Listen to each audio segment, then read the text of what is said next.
Իրականության մեջ երեխեք, ուզում եմ առաջին հերթին ես շնորհակալություն հայտնեմ ձեզ, լրատվամիջոցներին, իմ փաստաբաններին, հոգևոր եղբայրներիս, ամենայն հայոց կաթողիկոսի գլխավորությամբ,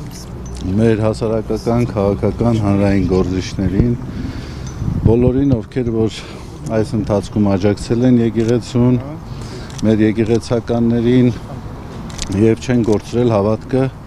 այն մարդկանց նկատմամբ, ովքեր ապօրինաբար հայտնվել են կալանավայրերում։ Ընդհանրապես ես հիշում եմ, որ կալանավայրերը ասում էին ուղղիչ աշխատանքային գաղութներ,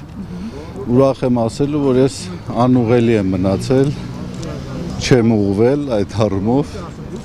իմ հայացքների, իմ դիրքորոշումների մեջ ոչինչ չի փոխվել։ Ինչով էիք զբաղվում, մեկուսանը բոլորի համար փակ է Սրբազան, ինչով էիք զբաղվում։ Հատկապես որ Սրբազաններով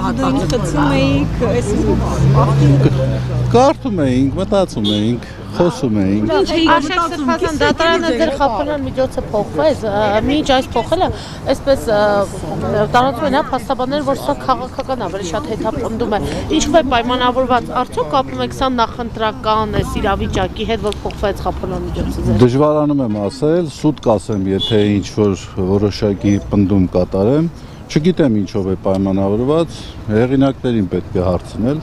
թե ինչով է պայմանավորված, ես միայն գիտեմ, որ այն ինչ-որ բոլորդ գիտեք, որ այն ամենը ինչ-որ վերագրվել է ինձ, վերագրվում է, բացարձակապես կապ չունի իրականության հետ և ընդամենը փորձ է ահաբեկելու, փորձ է վախ ներշնչելու, որը իհարկե որևէ ազդեցություն չի կարող ունենալ։ Ուրախ եք, որ մեկուսարանում չեք այլևս։ Ես մեկուսարանում էլ ուրախ էի։ Փաստորեն Բագրատ Սրբազանը մնաց միայնակ,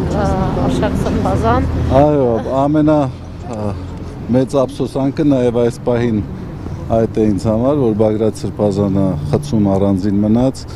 և ուզում եմ, որ ամենքս էլ աղոթենք Բագրատ Սրբազանի հոգու ամրության, պնդության համար, որը իհարկե այս ընթացքում չի պակասել, ես կարող եմ ասել, և Աստված տա մի օր մենք բոլորս մեր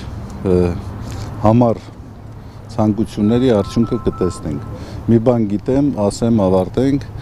վերջը լավ է լինելու, եթե լավ չէ, ուրեմն վերջը չէ։